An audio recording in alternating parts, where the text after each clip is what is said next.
அனைவருக்கும் வணக்கங்க. இந்த பதிவுல மீனராசியை பத்தி பார்க்க போறோங்க. மீனராசிக்கு 2026-27 எப்படி இருக்கும்? மீனராசிக்கு எப்போ ஜென்ம சனி முடியுது? மீனராசிக்கு சனி பயிற்சி பலன் எப்படி போய்கிட்டு இருக்கு? மீனராசி அன்பர்களுடைய வாழ்க்கையில இப்ப என்ன பலன் போய்கிட்டு இருக்கு? அடுத்த வருஷம் சனி பகவான் அதிசாரம் ஆகிறார், அது எப்போ? இது எல்லாத்தையும் இந்த பதிவுல நான் சொல்ல போறேங்க. இப்போ 2026 ஜூலை மாசத்துல நம்ம இருக்கோம். இப்போதைக்கு ஒன்னும் சனி பயிற்சி எல்லாம் எதுவும் கிடையாது. முன்னாடியே சொல்லிடுறேன், இப்போதைக்கு எதுவும் சனி பயிற்சி எல்லாம் எதுவும் கிடையாது. ஆனா மீன ராசிக்கு ஜென்ம சனி போய்கிட்டு இருக்கு. இந்த ஜென்ம சனியால அந்த ராசி கடுமையான பிரச்சனைகளை சந்திச்சிட்டு இருக்கு.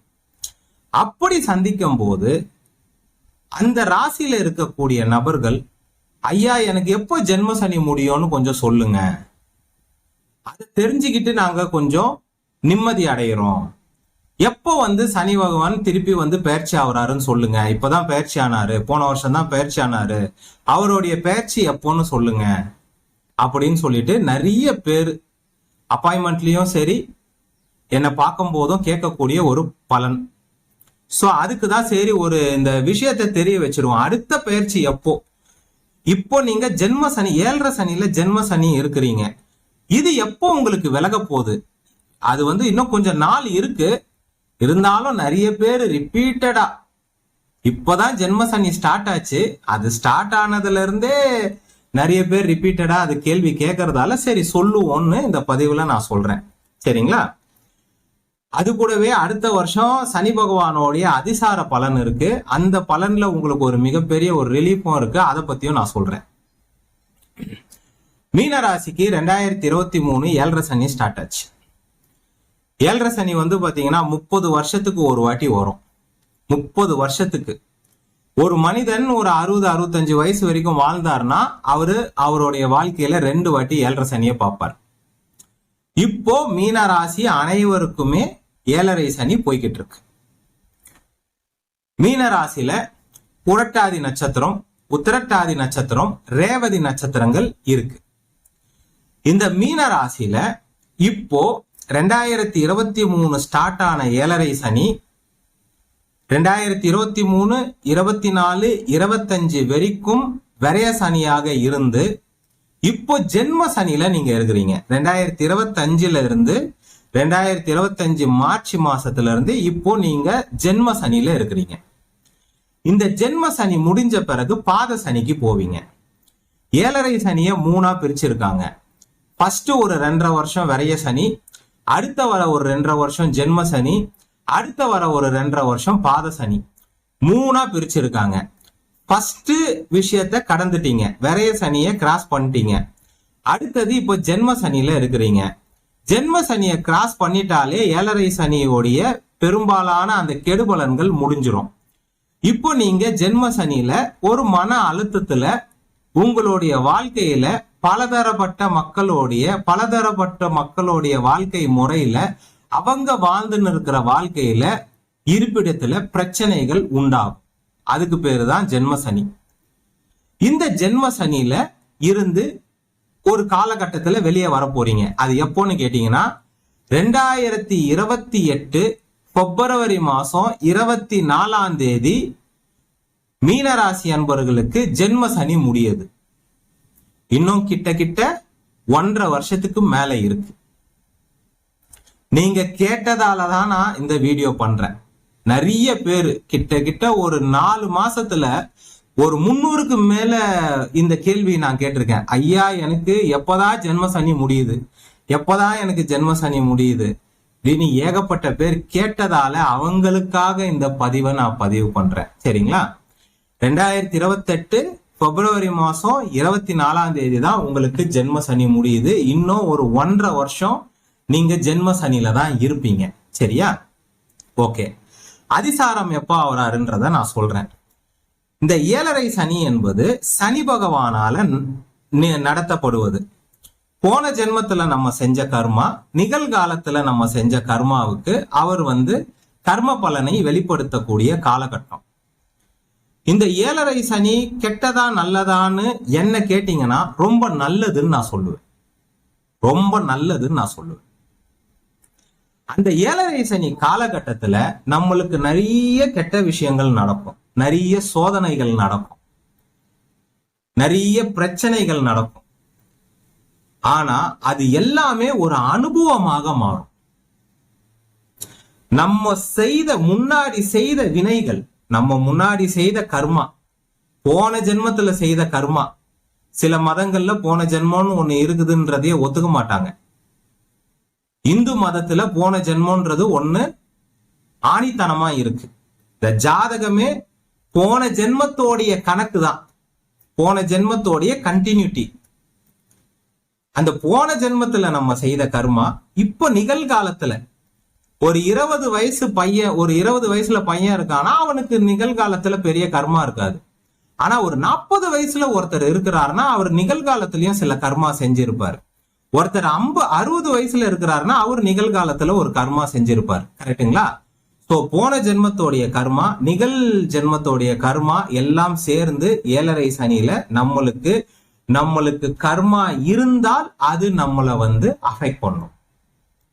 குடும்பம் சம்பந்தமான விஷயத்துல அஃபெக்ட் பண்ணும், வேலை சம்பந்தமான விஷயத்துல அஃபெக்ட் பண்ணும், தொழில் சம்பந்தமான விஷயத்துல அஃபெக்ட் பண்ணும், பணம் சம்பந்தமான விஷயத்துல அஃபெக்ட் பண்ணும், உடல் ரீதியான சம்பந்தத்துல அஃபெக்ட் பண்ணும், காதல் சம்பந்தமான விஷயத்துல அஃபெக்ட் பண்ணும், திருமணம் சம்பந்தமான விஷயத்துல அஃபெக்ட் பண்ணும், கணவன் மனைவிக்குள்ள பிரச்சனையை ஏற்படுத்தும். இந்த மாதிரி அவங்களுடைய வயதுக்கு ஏத்த மாதிரி அவங்கவங்க என்ன வயசுல இருக்கிறாங்களோ அந்தந்த வயசுல இருக்கிறவங்களுக்கு பிரச்சனைகள் ஏற்படும். ஆனால் இதை நீங்க பிரச்சனைன்னு நீங்க நினைக்கவே கூடாது. இது ஒரு மிகப்பெரிய அனுபவம். அடுத்த வர 30 வருஷம் நீங்க எப்படி வாழணும்னு சொல்லி கொடுக்கக்கூடிய கிளாஸ் தான் 7.5 சனி. 7.5 சனி காலகட்டம் கொஞ்சம் கஷ்டமாகவும் கொடுமையாகவும் கொஞ்சம் மனம் வலிக்கக்கூடியதாகவும் தான் இருக்கும். ஆனா ஒரு மனுஷனுக்கு சந்தோஷமா அவனுக்கு பாடம் எடுத்தா அவன் காதுல உழாது. ஒரு மனுஷனுக்கு சொன்னா புரியாது, பட்டாதான் புரியும்னு சொல்லுவாங்க. புரியுதுங்களா? சொன்னா நம்ம நல்லா இருக்கும் போது சொன்னா புரியாது. இப்போ ஒரு தீ இருக்கு, அந்த தீய போய் தொடாத, அது சுடோன்னு சொன்னா அவங்களுக்கு தெரியாது. அது சுட்ட பிறகுதான், அதுல கை வச்ச பிறகு சுட்ட பிறகுதான் ஓ இது சுடோன்றத அந்த மனிதன் அதை உணர முடியும். அந்த பிராக்டிக்கலான விஷயம் தான் இப்போ ஜென்ம சனியில மீன ராசிக்கு நடந்துன்னு இருக்கு. 12 ராசிகள்ல ஒரு ராசிக்கு நேரம் ரொம்ப மோசமா இருக்குன்னா அது மீன ராசி தான். 12 ராசிகளுக்கும் ஒரு ராசிக்கு நேரம் ரொம்ப மோசமா இருக்குன்னா அது மீனராசி. மீனராசி அன்பர்களுக்கு குடும்பம் சம்பந்தமான விஷயமா இருந்தாலும் சரி, கணவன் மனைவி சம்பந்தமான விஷயத்துல, குழந்தைகள் சம்பந்தமான விஷயத்துல, வேலை சம்பந்தமான விஷயத்துலதான் ரொம்ப சஃபர் ஆகுறீங்க. வெளிநாட்டுல வேலை செஞ்சுன்னு இருக்கிறவங்க பயங்கரமா சஃபர் ஆகுறாங்க. திடீர்னு அவங்களுக்கு வேலை போயிடுது, வேலையில மிகப்பெரிய அழுத்தம் ஏற்படுவது. தொழில், மீனராசியில இருக்கிற அனைவரும் தொழில்ல ஏகப்பட்ட பிரச்சனைகளை சந்திச்சுன்னு இருக்கிறீங்க, ஏகப்பட்ட போராட்டத்தை சந்திச்சுன்னு இருக்கீங்க. கடன், இது வரைக்கும் கடனே வாங்காதவங்க எல்லாம் கடன் வாங்கின்னு இருக்கிறீங்க. ஏகப்பட்ட என்ன சார் இதெல்லாமே ரொம்ப நெகட்டிவா போகுது, ரொம்ப நெகட்டிவா நடக்குது, இத போய் பெரிய பாடம்ன்றீங்க, பெரிய அனுபவம்ன்றீங்கன்னா இது இப்ப புரியாது. எப்பவுமே ஒரு விஷயம் நடக்கும் போது புரியாது, அது நடந்த முடிஞ்ச பிறகு நீங்க அடுத்த ஸ்டேஜுக்கு போகும்போது தான் புரியும். இந்த 7.5 சனி என்பது ஒரு மனுஷன் எது செய்யக்கூடாது, எது தப்பு, எது பண்ணா அவன் மாட்டிப்பான், எது தர்மம் கிடையாது, இதை எல்லாத்தையுமே உணர வைப்பார் சனி பகவான், உணர வைப்பார். நீங்க எனக்கு வேலை போயிடுச்சுன்னு கஷ்டப்படுறீங்க, கணவன் மனைவிக்குள்ள சண்டை வந்துருச்சு, டைவர்ஸ் வரைக்கும் போயிடுச்சுன்னு கஷ்டப்படுறீங்க, ஒரு குழந்தை நிக்கலன்னு சொல்லிட்டு கஷ்டப்படுறீங்க, என் பொண்ணுக்கு கல்யாணம் ஆகலன்னு கஷ்டப்படுறீங்க, என் பையனுக்கு கல்யாணம் ஆகலன்னு கஷ்டப்படுறீங்க, திடீர்னு பெரிய கடன் வாங்குற மாதிரி ஆயிடுச்சுன்னு கஷ்டப்படுறீங்க. எல்லாம் ஒரு அனுபவம் தான். எல்லாத்தையும் இது ஒரு சோதனை கொடுக்குறாங்க, உங்களுக்கு டெஸ்ட் வைக்கிறாங்க. இந்த மாதிரி பிரச்சனைகளை நான் உங்களுக்கு தரேன், இத நீங்க எப்படி கடந்து வரீங்கன்றத உங்களுக்கு டெஸ்ட் வச்சு பாக்குறாங்க. அதுதான் இப்போ உங்களுக்கு நடந்து. மீனராசி அன்பர்கள் கடுமையான மன அழுத்தத்துல இருக்கிறீங்க. ஜென்ம சனினா அதுதான். விரய சனியில விரயங்கள் ஏற்படும். ஜென்ம சனியில உங்களுடைய அஸ்திவாரத்துல கைய வச்சு அசைச்சு பார்ப்பாங்க. உங்க அஸ்திவாரத்துல கைய வச்சு நீங்க எது பெருசுன்னு நினைச்சுன்னு இருக்கிறீங்களோ, வேலைதான் எனக்கு பெருசுன்னு நீங்க நினைச்சுன்னு இருந்தா அந்த வேலையில கை வைப்பாங்க. குடும்பம் தான் எனக்கு பெருசுன்னு நினைச்சிருந்தா அந்த குடும்பத்துல கை வைப்பாங்க. காதல் தான் பெருசுன்னு நினைச்சிருந்தா அந்த காதல்ல கை வைப்பாங்க. பணம் தான் பெருசுன்னு நினைச்சுன்னு இருந்தீங்கன்னா அந்த பணத்துல கை வைப்பாங்க. நான் பெரிய அரசியல்வாதி நினைச்சுன்னு இருந்தா அந்த அரசியல்லயே கை வைப்பாங்க. நான் என்கிட்ட நிறைய பணம் இருக்குது, என்கிட்ட பவர் இருக்குது, பதவி இருக்குதுன்னு நீங்க நினைச்சுன்னு இருந்தீங்கன்னா அதுல கை வச்சு அசைச்சு, இதெல்லாம் ஒண்ணுமே கிடையாது, உனக்கு மேல நாங்க ஒருத்தங்க இருக்கிறோம், உங்களுக்கு மேல நாங்க கிரகங்கள் இருக்கிறோம், இந்த கிரகங்களுக்கு மேல இறைவன் ஒருத்தர் இருக்கிறாரு, கர்மான்னு ஒண்ணு இருக்குதுன்றத 7.5 சனியில தான் தெரிவிப்பாங்க. சில மதங்கள் போன ஜென்மமே இல்லைன்னுவாங்க. போன ஜென்மத்தையும் அடுத்த ஜென்மத்துல நம்ம பிறக்க போறதையும் நிராகரிக்கக்கூடிய சில பேர் இருக்கிறாங்க. ஆனா அவங்க கிட்ட போயிட்டு ஒருத்தன் ஏன் பணக்காரனா பிறந்து ரொம்ப ஜாலியா இருக்கான், ஒருத்தன் ஏன் பிச்சைக்காரனா பிறந்து ரொம்ப கஷ்டப்படுறான்னு கேள்வி கேட்டா அதுக்கு பதில் இருக்காது. ஒருத்தர் ஏன் ரொம்ப செல்வ செழிப்பா இருக்காரு, ஒருத்தர் ஏன் துபாயில பெரிய அரசனா இருக்கிறாரு, ஒருத்தர் ஏன் பாகிஸ்தான்ல ரொம்ப ஏழ்மையில இருக்கிறாரு, இவரு அங்க பிறந்ததால இப்படி இருக்காரா, இங்க பிறந்ததால இப்படி இருக்காரான்னு கேட்டா அதுக்கு பதில் இருக்காது. இது ஒருத்தர் மிகப்பெரிய பணக்காரரா பிறக்கிறதுக்கும் பணக்கார குடும்பத்துல பிறக்கிறதுக்கும் ஒருத்தர் ரொம்ப ஏழ்மையான குடும்பத்துல பிறக்கிறதுக்கும் நடுவுல இருக்கிற ஒரே ஒரு பாலம் கர்மா. ஒருத்தர் ஒரு ஜென்மத்துல மிகப்பெரிய தான தர்மம் நல்லது கெட்டது நல்லது எல்லாத்தையுமே பண்ணியிருந்தாருன்னா அவருக்கு கர்மாவோட நல்ல ஒரு உயர்ந்த இடத்துல அவர் இருப்பார். ஒருத்தர் ஊர்ல இருக்கிற எல்லாரையும் ஏமாத்திட்டு, பண விஷயத்துல ஏமாத்திட்டு, குடும்ப விஷயத்துல ஏமாத்திட்டு, யாருக்குமே உண்மையா இல்லாம, உண்மையா வேலை செய்யாம, உண்மையா குடும்பத்தை காப்பாத்தாம, குடும்பத்தை கொடுமைப்படுத்திக்கிட்டு, கூட இருக்கிறவங்களை கொடுமைப்படுத்தின்னு இருந்தா அடுத்த ஜென்மத்துல ஒண்ணுமே இல்லாம பிறந்து கஷ்டப்படுவார். இந்த ரொம்ப பணக்காரங்களுக்கும் ரொம்ப ஏழைகளுக்கும் இடைப்பட்ட காலத்துல இருக்கிறது ஒரு பாலம் என்பது அந்த கர்மா தான். நற்கர்மா, தீய கர்மா. தீய கர்மான்னு செஞ்சா ரொம்ப ஏழ்மையில மாட்டி கஷ்டப்படுற மாதிரி இருக்கும். நற்கர்மா பண்ணனா இன்னைக்கு எத்தனையோ பேர் எனக்கு தெரிஞ்சவங்களே தானம் தர்மம் சொத்தையே எழுதி வச்சுன்னு இருக்கிறாங்க, கோவில் கட்டுறாங்க, ஏகப்பட்ட பேருக்கு அன்னதானம் பண்றாங்க, சொத்தே காலி ஆனாலும் பரவாயில்லன்னு பண்றாங்க. அப்போ அவங்களுக்குன்னு ஒரு வேல்யூ இருக்குல்ல, அவங்களுக்குன்னு ஒரு புண்ணிய கர்மான்னு ஒண்ணு இருக்குது இல்ல.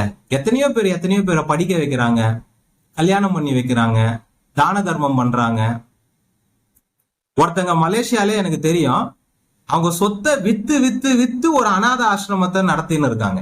இப்ப எல்லாம் காலி ஆயிடுச்சு, இப்ப விற்கிறதுக்கு எதுவும் கிடையாது. எல்லாம் சொத்தை வித்து காலி பண்ணிட்டாங்க. வயசு ஒண்ணும் பெரிய வயசுலாம் கிடையாது, 40 வயசு தான் அந்த அம்மாக்கு. 40 வயசுக்குள்ள எல்லாம் சொத்தை வித்து காலி பண்ணிட்டாங்க. இப்ப சம்பாதிக்கிறாங்க, வேலைக்கு போய் சம்பாதிக்கிறாங்க. சம்பாதிக்கிறது குடும்பத்துல கொஞ்சோண்டு வச்சுக்கிட்டு சாப்பாட்டுக்கு வச்சுட்டு அதையும் அந்த அநாத ஆசிரமத்துக்கு செலவு பண்ணின்னு இருக்காங்க. ஸோ அவங்களுக்கு எல்லாம் என்ன வேல்யூ?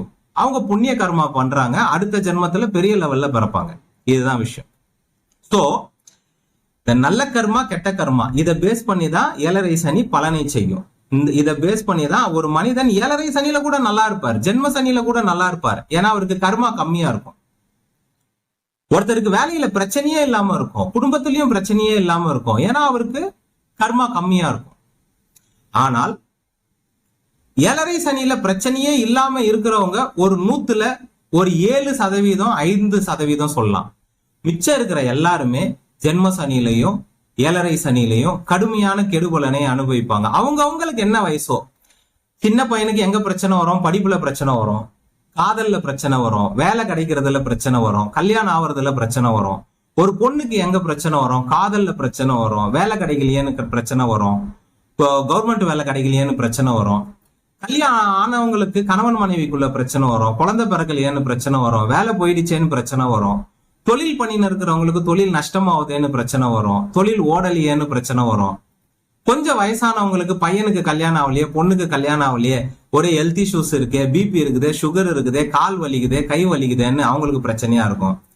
அவங்க என்ன வயசுல இருக்கிறாங்களோ அந்த வயசுக்கு ஏத்த பிரச்சனை அந்த மனிதருக்கு ஏழரை சனியில நடக்கும். ஆனால் இது அனைத்துமே ஒரு அனுபவம் தான். இது அனைத்துமே கர்மாவை மைனஸ் செய்யக்கூடிய ஒரு செயல் தான். இந்த ஏழரை சனி முடிஞ்ச பிறகு மிகப்பெரிய மாற்றத்தை சனி பகவான் ஏற்படுத்துவார். சனி போல் கெடுப்பார் இல்லை, சனி போல் கொடுப்பார் இல்லை. சனி கெடுத்துன்னு இருக்கிற டைம்ல நீங்க இருக்கிறீங்க. சனி கொடுக்கிற டைமுக்கு வரும்போது சனி பகவான் யார் என்பது உங்களுக்கு தெரியும். ஏழரை சனியில போட்டு அடி அடி அடி அடின்னு அடிப்பாரு. பெரிய பணக்காரனை ரோட்டுக்கு வர வச்சு காட்டுவாரு. நீ எங்க உக்காந்துன்னு இருந்த, உன்னை எங்க இடத்துன்னு வந்து நிப்பாட்டி இருக்கிறேன் பாருன்னு காட்டுவாரு. திருப்பி ரோட்ல நிப்பாட்டினவரை மேல தூக்கின்னு போவார். அதுதான் அனுபவம்ன்ற, அதுதான் பாடம்ன்ற. ஏழரை சனி ஒரு மனிதனை அழிப்பதற்காக வருவது கிடையாது, திருத்துவதற்காக வருவது. நீ இதெல்லாம் தப்பு பண்ணி இருக்கிற, அந்த தப்புக்கு நாங்க தண்டனை கொடுத்துட்டோம், இதுக்கு மேல இந்த தப்பை பண்ணாத, உன்னை பழையபடி நாங்க ஜாலியா வச்சுன்னு இருக்கோம் சொல்லிட்டு கொடுப்பாங்க. கடவுளே இல்லைன்னு சொல்றவங்க ஏழரை சனியில வந்தா கடவுளை நம்ப ஸ்டார்ட் பண்ணிடுவாங்க. கிரகங்களே இல்லையா, நான் படிச்சேன், நான் வேலையில இருக்கேன், நான் சம்பாதிக்கிறேன், எல்லாம் என் திறமைன்னு சுத்தின்னு இருந்தவங்க ஏழரை சனியில சனி பகவான் மண்டியிட வைப்பார். நானே பிறந்துட்டேன், நானே என் கண்ணெத்து அப்படியே செட் பண்ணிக்கிட்டேன், நானே என் மூக்கு எடுத்து செட் பண்ணிக்கிட்டேன், உள்ள ஆட்டை நானே கையை உள்ள விட்டு செட் பண்ணிக்கிட்டேன், நரம்பு எல்லாத்தையும் நானே செட் பண்ணிக்கிட்டேன்னு சுத்தின்னு இருக்கிறாங்க. நானே பிறந்தேன், இங்க கடவுள் எங்க இருக்கிறாரு, ஏன் முன்னாடி வந்து உக்காந்து கடவுள் எங்க இருக்கிறாரு, நான் தானே பிறந்தேன், நான் தானே படிச்சேன், நான் தானே வாழ்ந்துன்னு இருக்கேன் எத்தனையோ பேர் என் முன்னாடி சொல்லி இருக்கிறாங்க. அவங்க எல்லாம் எங்க இருக்கிறாங்க, எப்போ எனக்கு நல்லது பண்ணாங்கன்னு சொல்லி அவங்க எல்லாம் முன்னாடி வந்து காட்சி கொடுத்து நல்லது இது பண்ணின்னு இருக்க மாட்டார். எப்பவுமே மகத்துவமானது கண்ணுக்கு தெரியாது. மகத்துவமானது நம்ம உயிர் இருக்குது. நம்ம உயிர், என்னோட உயிர் என் கண்ணுக்கு தெரியுமா, தெரியாது. உங்களோட உயிர் உங்க கண்ணுக்கு தெரியுமா, தெரியாது. அதே மாதிரிதான் கடவுள். மகத்துவமானது கண்ணுக்கு தெரியாது, உடல் மட்டும்தான் கண்ணுக்கு தெரியும். அதே மாதிரி கோவிலுக்கு போனா கல்லு மட்டும்தான் கண்ணுக்கு தெரியும், உள்ள இருக்கிற கடவுள் கண்ணுக்கு தெரியாது. ஏனென்றால் உங்க உயிரையே நீங்க பார்க்க முடியாதுன்ற மாதிரி இறைவன் உள்ள இருக்க அந்த கல்லுக்குள்ள இருக்கிற இறைவனையும் உங்களால பார்க்க முடியாது. அதை பார்த்தவங்களுக்கு பேரு தான் சித்தர்கள், ஞானிகள், ரிஷிகள்னு சொல்றோம். நம்ம உடம்புக்குள்ள உயிர் இருக்கதே நம்மளால பார்க்க முடியல. இத வந்து இவர் கடவுளை போய் செக்கிங் பண்ணுவாரு. ரைட்டுங்களா? இதுதான் விஷயம். ஏழரை சனி என்பது கெடுபலனை செய்யக்கூடியது இல்ல, நம்மளை திருத்தக்கூடியது, நம்மளுக்கு அனுபவங்களை கொடுக்கக்கூடியது, கர்மாவை மைனஸ் பண்ணக்கூடியது. ஒரு மனுஷனுக்கு ஏழரை சனி, சனி பகவான் சனி போல் கெடுப்பார் இல்லை, சனி போல் கொடுப்பார் இல்லைன்னு ஏன் சொல்றாங்கன்னா, அவரு கெடுன்னு கெடுத்துட்டு அது முடியும் போது குடுன்னு கொடுப்பாரு. இப்ப கெடுக்கிறது தான் நீங்க பார்த்துன்னு இருக்கிறீங்க. அதுவும் முக்கியமா இந்த 20 வயசு பசங்க, 30 வயசு பசங்க, ஒரு 40 வயசுல இருக்கிறவங்களுக்கு எல்லாம் இதுதான் ஃபர்ஸ்ட் ஏழரை சனியா இருக்கும். சோ அவர் கெடுக்கிறத பாக்குறதால உங்களால தாங்கவே முடியாது. ஏன்னா நீங்க கொடுத்ததை பார்த்ததே கிடையாது. 20 வயசுல இருக்கிறவங்க, 30 வயசுல இருக்கிறவங்க, 40 வயசுல இருக்கிறவங்க அந்த கெடுபலனை தான் நீங்க ஃபர்ஸ்ட் பாக்குறீங்க. இந்த ஏழரை சனி முடிஞ்சு அடுத்த ஏழரை சனி வரும்போதுதான் அவர் கொடுக்கறது எப்படி கொடுப்பாருன்றது உங்களுக்கு தெரியும். நம்ம ஜோதிடர் எல்லாரையும் பார்த்துன்னு இருக்கிறதால அவங்க கொடுக்கறத நம்ம பார்த்துன்னு இருக்கோம். எல்லா ராசிக்கும் ஒரு கெட்ட டைம் வரும், அதுக்கப்புறம் ஒரு நல்ல டைம் வரும். சோ அப்ப கொடுக்கறத நம்ம பாக்குறோம், அவர் கெடுக்கிறதையும் பாக்குறோம், கொடுக்கறதையும் பாக்குறோம். ஆனா நீங்க உங்களுக்கு ஏழரை சனி வரும்போதுதான் நீங்க ஜோதிடத்துக்குள்ள வந்து கெடுக்கிறத பாப்பீங்க. சோ கொடுத்ததை நீங்க பார்த்தது இல்லை, சோ கொடுக்கறதையும் பாப்பீங்க. இந்த இடைப்பட்ட காலத்துல இப்ப 2026 இருக்கும், 27 ஃபுல்லா ஜென்ம சனி இருக்கும், 2028 ஸ்டார்டிங்ல ஜென்ம சனி முடிஞ்சிடும். சோ ஒரு 27 வரைக்கும் தான் உங்களுக்கு கடுமையான ஒரு டைமா இருக்கும். இந்த கடுமையான டைம்லயும் உங்களுக்கு ஒரு ரிலீஃப் வருது. அது எப்படின்னு கேட்டீங்கன்னா, அடுத்த வருஷம் ஜூன் மாசம் 3ஆம் தேதி சனி பகவான் அதிசாரம் அடைகிறார். அதாவது உங்க ராசியை விட்டு மேஷ ராசிக்கு போறார். ஜூன் மாசம் 3ஆம் தேதி போற சனி பகவான் அதோட 4.5 மாசம் கழிச்சு அக்டோபர் மாசம் 20ஆம் தேதி தான் திருப்பி உங்க ராசிக்குள்ள வர்றார். சோ இந்த ஜென்ம சனிலையும் உங்களுக்கு ஒரு 4.5 மாசம் லீவு, பிரேக். சில பேருக்கு அதிசாரத்துல மிகப்பெரிய நன்மைகள் நடக்கும் இயற்கையாகவே. ஏன்னா அவங்க அதிசாரத்துல பிறந்திருப்பாங்க, அவங்க பிறக்கும் போது அதிசாரத்துல பிறந்திருப்பாங்க. மிகப்பெரிய நன்மை நடக்கும், மிகப்பெரிய ரிலீஃப் கிடைக்கும், வேலை போனவங்களுக்கெல்லாம் வேலை கிடைக்கும். திடீர்னு டைவர்ஸ்னு கோர்ட்டு வரைக்கும் போனவங்க டைவர்ஸ் வேணான்ட்டு வந்துருவாங்க. திடீர்னு ஒரு நிலம் சம்பந்தமான பிரச்சனையில போய் கோர்ட்டு வாசல்ல நின்னவங்க அந்த பிரச்சனை சால்வ் ஆயிடும், வேலை கிடைச்சிரும். அந்த டைம்ல கொஞ்சம் பிசினஸ் நல்லா ஓடும். இதெல்லாம் அடுத்த வருஷம் ஒரு 4.5 மாசம் இந்த ஜென்ம சனியில உங்களுக்கு ஒரு பிரேக், ஒரு ரிலீஃபான டைம். ஜூன் மாசத்துல இருந்து அக்டோபர் மாசம் வரைக்கும் ஒரு 4.5 மாசம் ஒரு ரிலீஃபான டைம். ஆனா இப்ப நீங்க ஜென்ம சனியில தான் இருக்கிறீங்க. 2026 ஜூலை மாசம் ஜென்ம சனி தான். அடுத்த வருஷம் 2028 பிப்ரவரி மாசம் தான் அவர் அபிஷியலா திருக்கணித பஞ்சாங்கத்தை விட்டு வெளியே போறார். திருக்கணித பஞ்சாங்கம் தான் கரெக்டானது. வாக்கிய பஞ்சாங்கம் கோவில்ல பூஜை செய்யறதுக்கு தான் யூஸ் ஆகும். பிராக்டிகலா திருக்கணித பஞ்சாங்கம் தான் சரியாகும். ரைட்டுங்களா? 2028 பிப்ரவரி மாசம் ஜென்மசனி முடியுது. அடுத்த வருஷம் ஒரு 4.5 மாசம் அதிசாரம் அடைவாரு. இப்போ நீங்க ஜென்மசனியில இருக்கிறீங்க. சில பாடங்கள், சில அனுபவங்கள் ஏற்படும். இது எல்லாமே நன்மைக்கு தான்னு, இந்த அனுபவங்கள் எல்லாமே நன்மை தான்னு உங்களுக்கு 2029-30 தான் புரியும். இப்போ உங்களுக்கு புரியாது. இந்த வீடியோ மட்டும் சேவ் பண்ணி வச்சுக்கோங்க. 2029-30 எடுத்து பாருங்க. சனி பகவான் கெடுத்துன்னு இருக்கிறத இப்ப பார்த்துன்னு இருக்கிறீங்க. அவர் கொடுக்கறத அப்ப பாப்பீங்க. அவர் கொடுக்கறதையும் பாப்பீங்க, அவர் இப்போ உங்களுக்கு கொடுத்த அனுபவத்தை பத்தியும் பாப்பீங்க. சரிங்களா? இந்த பதிவுல மீனராசியை பத்தி பார்த்திருக்கோம். நன்றி, வணக்கம், வாழ்க வளமுடன். நிறைய பேர் இது கேட்டுன்னு இருந்தாங்க. நிறைய பேர் மீனராசிக்கு வீடியோ போடுங்க எத்தனையோ பேரு கேட்டதாலதான் இப்போ நான் இந்த பயிற்சியே இல்லாத இந்த காலகட்டத்துல இந்த வீடியோ போடுறேன். சரிங்களா? நன்றி, வணக்கம், வாழ்க வளமுடன்.